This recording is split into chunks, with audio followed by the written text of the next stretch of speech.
Oi, Pedro, tudo bem? Olá, Raíssa, tudo bem? Então, explica pra gente, para começar, como é que funciona o CAR. A gente sabe, ok, ele é ele está dentro da legislação, o proprietário precisa cumprir isso, mas como é que ele funciona? Bom, vamos lá. O CAR, o Cadastro Ambiental Rural, ele é um mecanismo, né, estabelecido, como se falou, por uma legislação federal, a Lei 12.751. A ideia é que todas as propriedades rurais no território brasileiro estejam cadastradas e cumprindo com os seus objetivos do ponto de vista, né, da instituição de sua reserva legal, da demarcação de suas áreas de preservação permanente. Tá? E aí, o CAR, ele é autodeclaratório. O proprietário pode entrar no sistema, fazer todo o lançamento de informações, o limite da propriedade, desenhar os cursos d'água, as nascentes existentes e outros elementos, né, que estão demandados, como as APPs de declividade, enfim.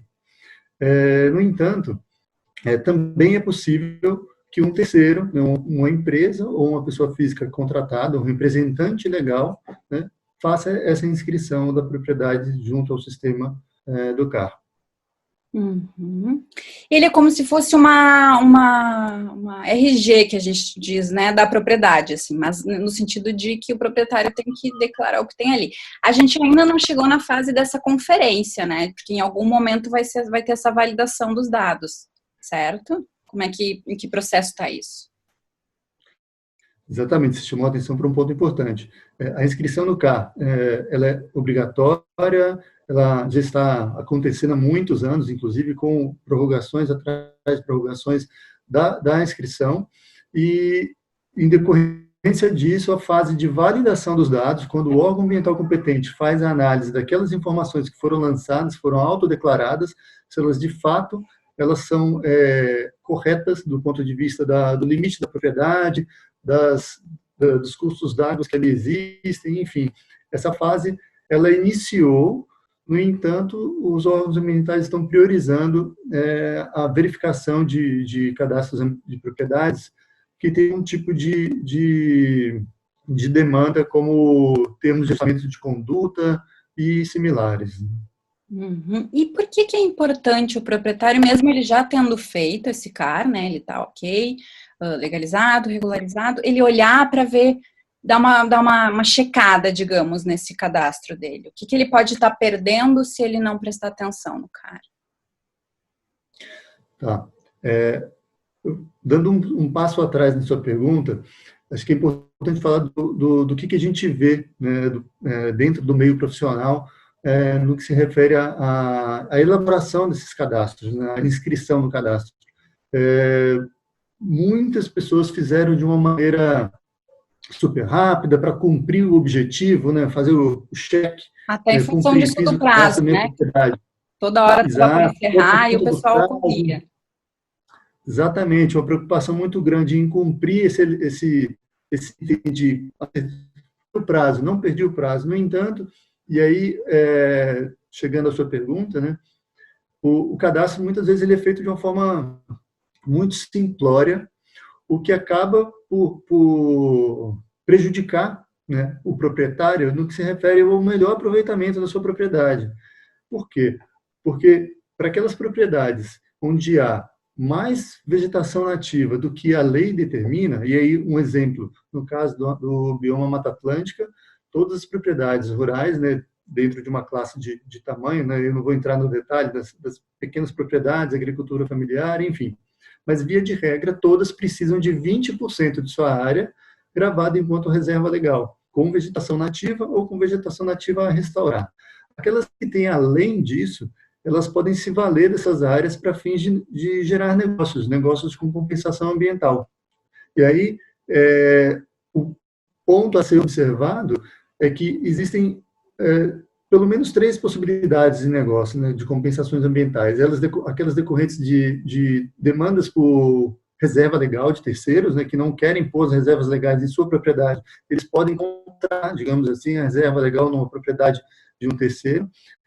Compensações ambientais decorrentes de supressão de vegetação nativa por licenciamentos ambientais, por exemplo, e outras compensações decorrentes de ajustamentos de conduta, enfim. E aí, onde está a vegetação excedente na propriedade, se dentro de áreas de preservação permanente, APPs, ou fora, ela pode, o caminho para o negócio, ele segue um determinado fluxo. Então, se a reserva legal não está bem posicionada na propriedade, ele pode ter menos área para negociar enquanto excedente.